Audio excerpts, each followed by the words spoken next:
नमस्कार, 23 की महाभारत देख रहे हैं आप और मैं हूं आपके साथ अवंतिका श्रीवास्तव। रुक करेंगे चुनावी खबरों का और सबसे पहले सीहोर ही आपको लिए चलते हैं। सीएम शिवराज सिंह चौहान की सौगात लगातार जारी है।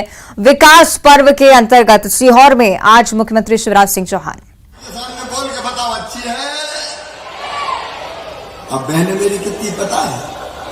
1.25 करोड़ कितना की शादी हुई? 1.25 करोड़ बहनों का भाई, 1.25 करोड़ बहनों। और फिर मैंने और खोल दिया पोर्टल। अब अपने आप 18 साल से ज्यादा उम्र में कई बेटियों की शादी हो जाती है, तो अब तय किया कि 21 से लेकर 23 साल की भी जिन बेटियों की शादी हो गई उनके खाते में भी 1000 रुपया डाल दूंगा।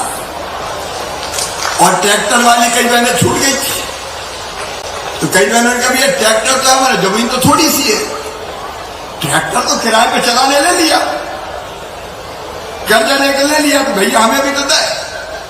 तो अब तय किया कि ट्रैक्टर वालों की भी जिनकी 5 एकड़ तक जमीन है उन बहनों के खाते में भी 1000 रुपया आएंगे। लेकिन फैसला बड़ा आसान नहीं था मेरी बहनों। ये 1000 रुपया अभी डाल रहा हूं तो साल भर में कितने रुपया डालने पड़ेंगे मुझे पता है? पता है कि नहीं? 15,000 करोड़ रुपया। कितने डालेंगे बहनों के खाते में? एक बार बोल के बताओ, इतना पैसा दे रहा हूं, कितना डालेगा? 15,000 करोड़ रुपया। कई लोगों ने डराया, सर खजाना खाली हो जाएगा। अरे मैंने कहा खाली हो जाएगा तो फिर कहीं से लाके भर दूंगा, लेकिन मेरी बहनों की जिंदगी तो बन जाएगी। ये दुनिया में कहीं नहीं हुआ, ऐसी योजना दुनिया में कहीं नहीं बनी कि सीधे बहन के खाते में पैसा डालो। और मेरी बहनों ये पैसा नहीं है। अगर दिल से मुझसे पूछो तुम अपने भाई से, तो पैसा नहीं है, ये मेरी बहनों का सम्मान है, ये मेरी बहनों का स्वाभिमान है, ये सम्मान है उनका। क्योंकि मैं जानता हूं पैसा अगर होता है तो हिम्मत होती है। बताओ भाई और बहनों, अगर अकाउंट में बैंक के पैसा है तो हिम्मत रहती कि नहीं रहती? जोर से बताओ। खाली हाथ है तो चिंता में कि जरा भी परेशानी पड़ेगा तो कहां से पैसा लाएगा? लेकिन पैसा है तो हिम्मत रहती है, विश्वास रहता है, यह तो खर्चा कर लेंगे। और एक बात और, पैसा इज्जत बढ़ाता है और सम्मान भी बढ़ाता है। बताओ भाइयों, सही बात है कि नहीं? देखो उदाहरण देख लो, अगर पैसा नहीं है कोई के पास, गरीब आदमी है, तो गांव में कैसे बुलाते हैं? लखुआ, इधर आ। और अगर पैसा आ गए तो आवाज बदल गई, सेठ लक्ष्मी राम जी आइए, तुरंत नजर बदलती है। ये सच्चाई है, पैसा इज्जत बढ़ाता है, ये सच्चाई है।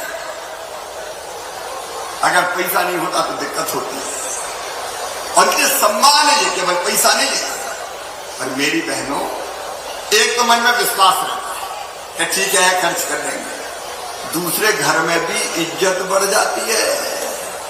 अब कई बहनों ने देखा होगा, सासू माँ भी जरा ज्यादा प्यार से बोलने लगी, अरे बहू रूखी रोटी मत खा, जरा घी चुपड़ चुपड़ के खा, 1000 रुपया तो आ रहे हैं। पतिदेव भी थोड़े प्रेम से बोलने लगे, क्योंकि उनको पता जरूरत पड़ेगी तो यही काम आएगी। और पत्नी इतनी दयालु होती है कि पति दे चाहे नहीं दे, लेकिन पति अगर उदास लौटे मुंडी लटका के और पूछा कि पप्पू के पापा बात क्या है, आज बड़े उदास हो, और उन्होंने कह दिया क्या करूं, पैसा नहीं मिल रहा, बड़ी जरूरत थी, तो खत निकाल के कह के ले जाओ, मैं तो है ही। इसलिए भाइयों तुम्हारे भी काम आएगा। सचमुच में एक सामाजिक क्रांति है, यह साधारण घटना नहीं है भारतीय राजनीति, एक सामाजिक क्रांति है, सामाजिक क्रांति। और मेरे भाइयों बहनों, यहीं थोड़ी रुकूंगा, पैसे के जुगाड़ में लगाऊंगा। जैसे पैसे का इंतजाम होता गया, वैसे एक एक चरण में अलग अलग समय धीरे धीरे 1000 से करूंगा 1250 रुपया, 1250 से करूंगा फिर 1500 रुपया, 1500 से करूंगा फिर 1750 रुपया, फिर बढ़ा के करूंगा 2000 रुपया, फिर बढ़ा के करूंगा 2250 रुपया, फिर बढ़ा के करूंगा 2500 रुपया, और फिर बढ़ा के करूंगा 2750 रुपया, और अंत में बढ़ा के कितने करूंगा? अरे जोर से बोलो, 3000 करूंगा। अब 3000 रुपया महीना आए तो आप बताओ बहनों, हालत सुधरेगी कि नहीं सुधरेगी? अरे खुद ही बताओ, हालत सुधरेगी। और केवल बहनों की हालत नहीं सुधरेगी, घर की हालत सुधरेगी, उनकी नहीं दुकानदारों की भी सुधरेगी। अब गोपालपुर में कितनी लाडली बहनें होगी, अब वो बहनें पैसा निकाल कर कहाँ जाएगी? सेठ जी की दुकान पर जाएगी, लाओ किराना दे दो, लाओ कपड़ा दे दो, लाओ सब्जी दे दो। तो ये मत सोचना कि बहनों का ही फायदा है, दुकानदारों का भी फायदा है। गांव वालों में दुकानें गांव वालों की चलेगी, गोपालपुर की भी चलेगी और महमूदा की भी चलेगी। बोलो सही बात है कि नहीं? तो ये चक्र चलेगा पूरा का पूरा। अब 15,000 करोड़ रुपया जब जाएगा तो व्यापार बढ़ाएगा कि नहीं बढ़ाएगा? क्यों चंदू? व्यापार तो बढ़ाएगा ना, तो ये पैसा व्यापार बढ़ाएगा। तो एक सामाजिक क्रांति है ये, सामाजिक क्रांति जिसकी तरफ मैं मध्य प्रदेश को ले गया हूं। और अगर मुझसे पूछो तो मैं बहुत संतुष्ट हो सकता हूं। मैं काय के लिए मुख्यमंत्री बना था बताओ? क्या मुझे कोई सिंहासन की जरूरत थी? क्या मैं मुख्यमंत्री बन के एक दिन भी चैन से बैठा? तो सीहोर से तस्वीरें आप देख रहे थे सीएम शिवराज सिंह चौहान संबोधित करते हुए। आगे बढ़ते हैं, बहरहाल बात करेंगे राजधानी भोपाल के फुल चुनावी मोड में एमपी बीजेपी नजर आती हुई। मिशन 2023 के चुनाव के लिए नई समितियों का गठन हुआ है, कई मंत्रियों को जिम्मेदारी सौंपी गई है, 15 से ज्यादा अलग अलग समितियां बनाई गई हैं। चुनाव के लिए समिति के प्रभारी, सह प्रभारी और सदस्य भी बनाए जा चुके हैं। महिला मोर्चा के आयोजन के लिए भी समितियों का गठन किया गया है। पार्टी ने वरिष्ठ नेताओं को कई सारी महत्वपूर्ण जिम्मेदारियां सौंपी हैं। निगम मंडल आयोग प्राधिकरण के अध्यक्ष, उपाध्यक्ष को भी जिम्मेदारी दी गई है। भाजपा ने चुनाव प्रबंध शुरू कर दिया है, प्रबंधन, बड़े नेताओं के दौरे, प्रचार प्रसार समिति, वित्त प्रबंधन, साथ ही साथ युवाओं से जुड़े कार्यक्रम, सोशल मीडिया समूह, साहित्य संस्कृति समूह, स्टार प्रचारक, ये तमाम चीजें जो कि चुनावी लिहाज से बहुत ज्यादा महत्वपूर्ण है। कई सारे मुख्य नाम भी वरिष्ठ नेताओं के इसमें शामिल हैं। अलग अलग संगठन अलग अलग वर्ग को टारगेट करेगा और आगे जाकर मिशन 2023 को लेकर रणनीति तैयार होगी। इससे कि शैलेंद्र हमारे साथ लाइव जुड़ रहे हैं। शैलेंद्र, आगामी चुनाव को देखते हुए शायद ये तमाम नियुक्तियां, फिलहाल क्या कुछ जानकारी, क्या रणनीति है बीजेपी की तरफ से अभी तक?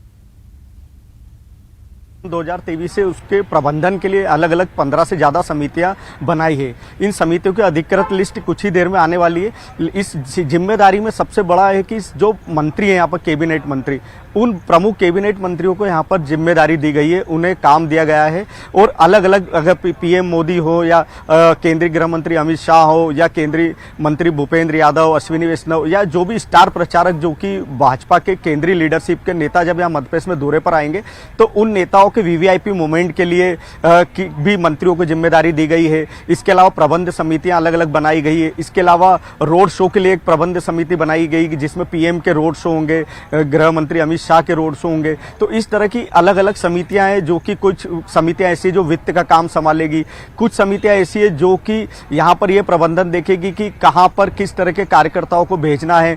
प्रचार प्रसार के लिए एक अलग समिति है, सोशल मीडिया तक के लिए अलग समिति बनाई गई है। तो भाजपा ने हर तरह के मोर्चे के लिए अलग अलग समितियां बनाई है। और सबसे बड़ी बात है कि इसमें मंत्रियों को भी अहम जिम्मेदारी दी है, तो ये मंत्री भी यहाँ पर जिम्मेदारी संभालेंगे। इसके अलावा हवाई दौरे हैं उसकी भी समितियां बनाई गई है। इसके अलावा जो सीनियर लीडर हैं जो कहीं ना कहीं पार्टी से कुछ दिन से नाराज चल रहे थे, उन नेताओं को भी इन समितियों में एडजस्ट किया गया है, उन्हें भी काम पर लगाया गया है। तो आज दिन भर भाजपा की सारी अहम बैठकें चली, जिसमें सभी टॉप लीडरशिप यहाँ मध्य प्रदेश की बैठी थी। तो उन्होंने इन समितियों का गठन कर दिया है और अब ये समितियां जल्द ही ग्राउंड लेवल पर काम करना शुरू कर देगी। निश्चित तौर पर, और कई वरिष्ठ नेताओं के नाम भी इसमें शामिल होना ये भी बताता है कि आगामी समय के लिए भी बीजेपी काफी सीरियस मोड में काम करती हुई नजर आती है। बहुत शुक्रिया आपका शैलेंद्र, फिलहाल इस पूरी जानकारी के लिए। तो आप देख रहे हैं मिशन 2023 के लिए लगातार चुनावी समितियों का गठन। हम आगे भी बात करेंगे शैलेंद्र से। चूंकि हम बीजेपी को लेकर बात कर रहे हैं तो आप देखिए कि फुल चुनावी मोड में पार्टी है। भोपाल में चुनाव प्रबंध कार्यालय का भी आज ही उद्घाटन हुआ है। विधि विधान से पूजन हुआ, कन्या पूजन किया गया। इस मौके पर मुख्यमंत्री शिवराज सिंह चौहान, प्रदेश प्रभारी मुरलीधर राव, प्रदेश अध्यक्ष वी डी शर्मा, नरेंद्र सिंह तोमर, भूपेंद्र यादव, कैलाश विजयवर्गीय यानी कि तमाम बड़े नेता आज मौजूद रहे इस कार्यक्रम में।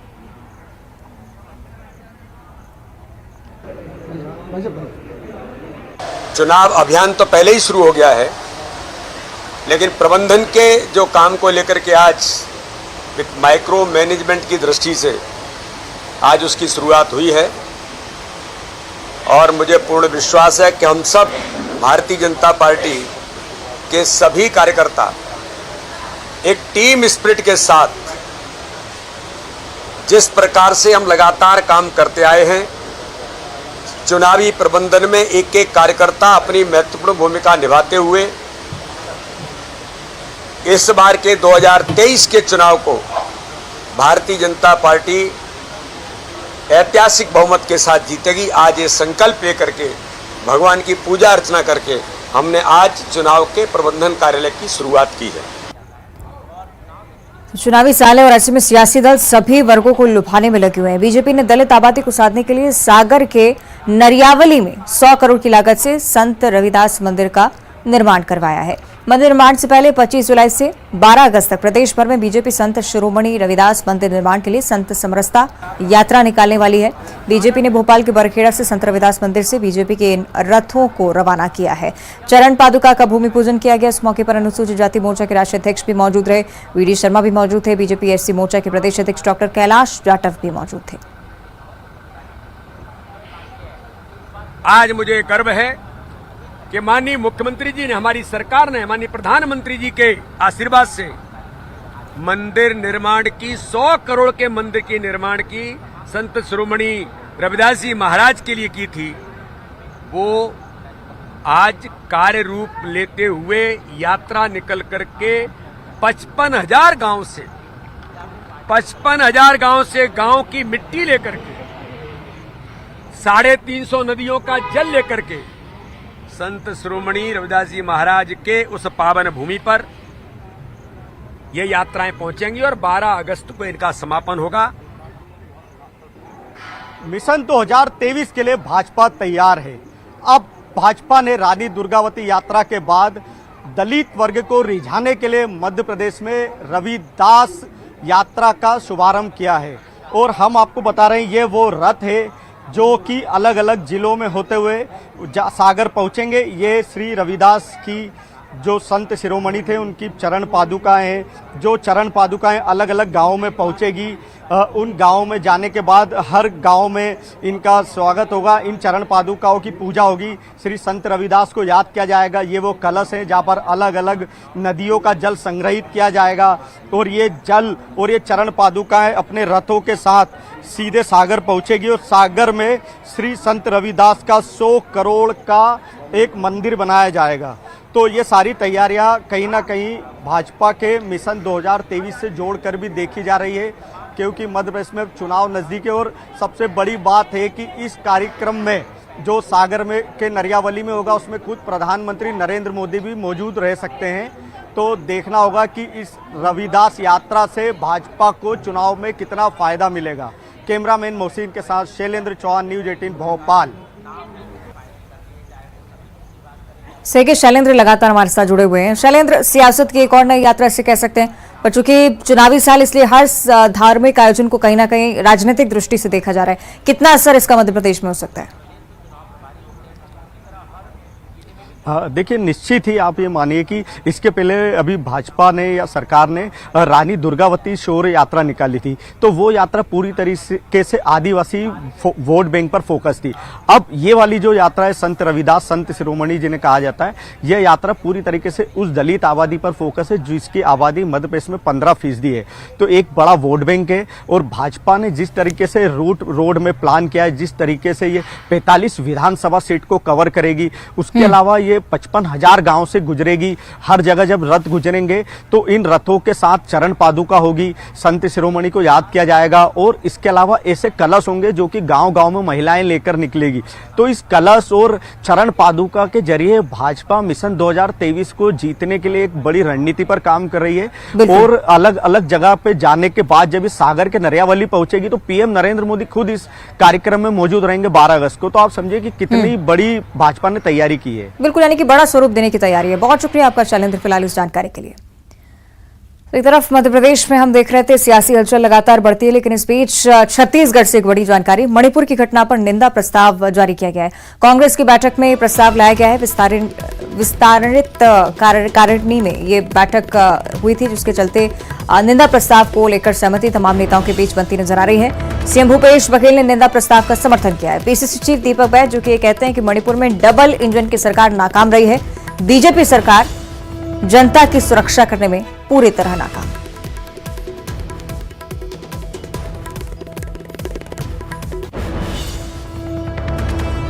सहयोगी युगल हमारे साथ लाइव जुड़ रहे हैं, उनका हम रुख कर लेते हैं। युगल, न सिर्फ छत्तीसगढ़ के बल्कि देश में भी विपक्ष के तमाम बड़े नेता मणिपुर की हिंसा को लेकर विरोध दर्ज करवा चुके हैं।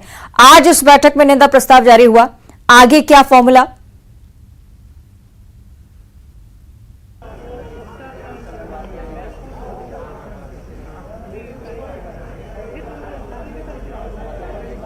देखिए, कांग्रेस की विस्तारित कार्यकारिणी की बैठक अभी चल रही है और यहाँ पर मुख्यमंत्री भूपेश बघेल, कुमारी शैलजा के साथ साथ कांग्रेस के पदाधिकारी हैं, पीसीसी चीफ हैं दीपक बैज, वो भी मौजूद हैं। और मणिपुर की घटना को लेकर के यहाँ पर पीसीसी चीफ दीपक बैज ने यहाँ पर निंदा प्रस्ताव लाया था और उसे मुख्यमंत्री भूपेश बघेल ने समर्थन किया है।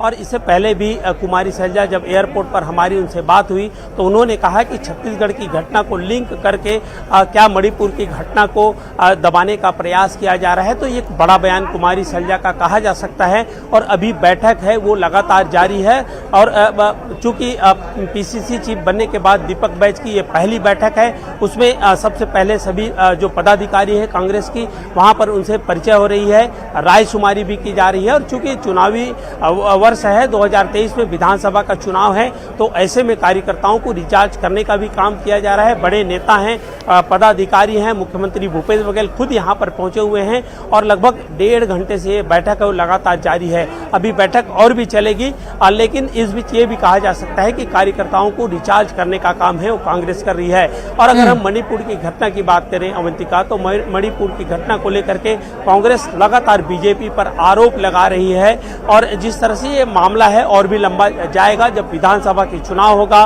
उसमें भी एक तरह से बीजेपी की नाकामी की जो ये मुद्दा है उसे लगातार कांग्रेस है हो सकता है उठा सकती है। जी चलिए, देखना होगा आगे क्या कुछ होता है। बहुत शुक्रिया आपको युगल जानकारी के लिए। तो आप देख रहे हैं विस्तारित कार्यकारिणी की बैठक, तमाम प्रस्ताव इसमें चर्चा का विषय रहे और आगे भी ये बैठक चल रही है। ये माना जा रहा है कि निंदा प्रस्ताव को लेकर विपक्ष की तरफ से एक बड़ा मूवमेंट हो सकता है, आगामी चुनाव को लेकर भी काफी महत्वपूर्ण मुद्दा। और इस बीच दिल्ली से एक बड़ी खबर सामने आ रही है। छत्तीसगढ़ प्रदेश चुनाव समिति का गठन हो चुका है। प्रदेश अध्यक्ष दीपक बैज को अध्यक्ष बनाया गया है समिति का। मुख्यमंत्री भूपेश बघेल, उप मुख्यमंत्री टीएस सिंहदेव का नाम शामिल है। ताम्रध्वज साहू, चरणदास महंत, रविंद्र चौबे, मोहम्मद अकबर समेत 22 सदस्यों की नियुक्ति हुई है। तो छत्तीसगढ़ प्रदेश चुनाव समिति का गठन यहां पर भी आप देख रहे हैं, ये लिस्ट हम आपको दिखा रहे हैं। प्रदेश अध्यक्ष दीपक बैज उसकी अध्यक्षता करने वाले हैं। नए नए प्रदेश अध्यक्ष भी बने हैं दीपक बैज। 22 सदस्यों को नियुक्त किया गया है चुनाव प्रबंधन समिति के तौर पर, जो सदस्य के तौर पर फिलहाल काम करने वाले हैं। तो छत्तीसगढ़ में चुनावी साल एक तरफ आप देख रहे हैं कि मध्य प्रदेश में भी कांग्रेस की तरफ से लगातार नियुक्तियों का दौर चल रहा है और छत्तीसगढ़ को लेकर भी कांग्रेस काफी ज्यादा अलर्ट है। बहुत प्रमुख नेताओं का जो जिक्र है वो हम इस लिस्ट में सबसे ऊपर देख पा रहे हैं। मुख्यमंत्री भूपेश बघेल का नाम मेंशन्ड है, उप मुख्यमंत्री टीएस सिंहदेव, ताम्रध्वज साहू, चरणदास महंत, रविंद्र चौबे, ये तमाम सदस्य छत्तीसगढ़ प्रदेश चुनाव समिति के सदस्य के तौर पर आगामी समय में काम करते आपको नजर आएंगे। तो ये ऑफिशियल नोटिफिकेशन एआईसीसी की तरफ से, ऑल इंडिया कांग्रेस कमेटी, ये लेटर हम आपको दिखा रहे हैं जिसमें छत्तीसगढ़ के कई वरिष्ठ नेताओं के नामों का जिक्र, क्योंकि प्रदेश की चुनाव समिति है, सदस्य के तौर पर लगातार पार्टी को जीत दिलाने का मकसद रहेगा। साथ ही साथ दीपक बैज अध्यक्षता करने वाले हैं, ये एक प्रमुख नाम है।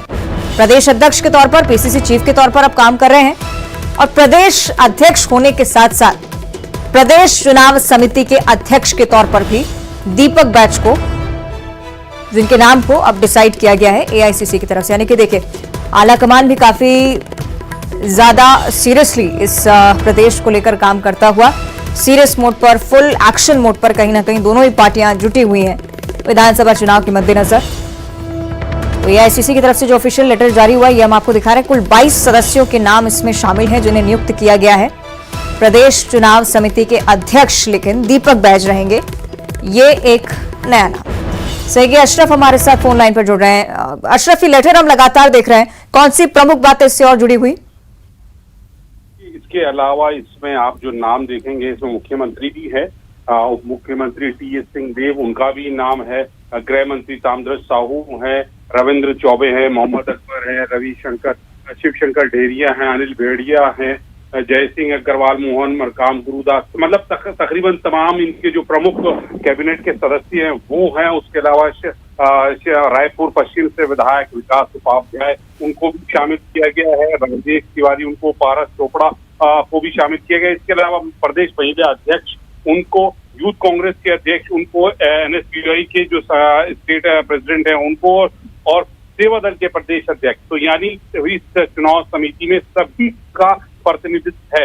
आप महिलाओं का समझ लें, आप यूथ का समझ लें, आप छात्रों का समझ लें, और सेवा दल का, तो सबका यहाँ पे प्रतिनिधित्व किया गया है। और कोशिश की गई है कि एक सामंजस्य, एक समन्वय और एक रूपता हो, कहीं सभी का प्रतिनिधित्व हो उस चुनाव प्रचार समिति में। अध्यक्ष भी प्रदेश अध्यक्ष को ही बनाया, क्योंकि हाल ही में नवनियुक्त अध्यक्ष हैं दीपक बैज, उन्हीं की अध्यक्षता में ये पूरी चुनाव कमेटी कांग्रेस अध्यक्ष मल्लिका खड़गे अर्जुन ने आज बनाई है। इसका बहुत साफ मतलब है कि अब पूरी तरह से जो कांग्रेस है या प्रदेश में सरकार है वो चुनावी मोड में है, और एक तरह से उन्होंने चुनावी बिगुल फूंक दिया है। और बिल्कुल, चलिए देखना ये भी होगा कि कितनी स्ट्रांगली ये समिति यहाँ पर अब काम करती है। बहुत शुक्रिया आपका अशरफ इस पूरी जानकारी के लिए फिलहाल। और इसी के साथ इसकी महाभारत में इतना ही। नमस्कार।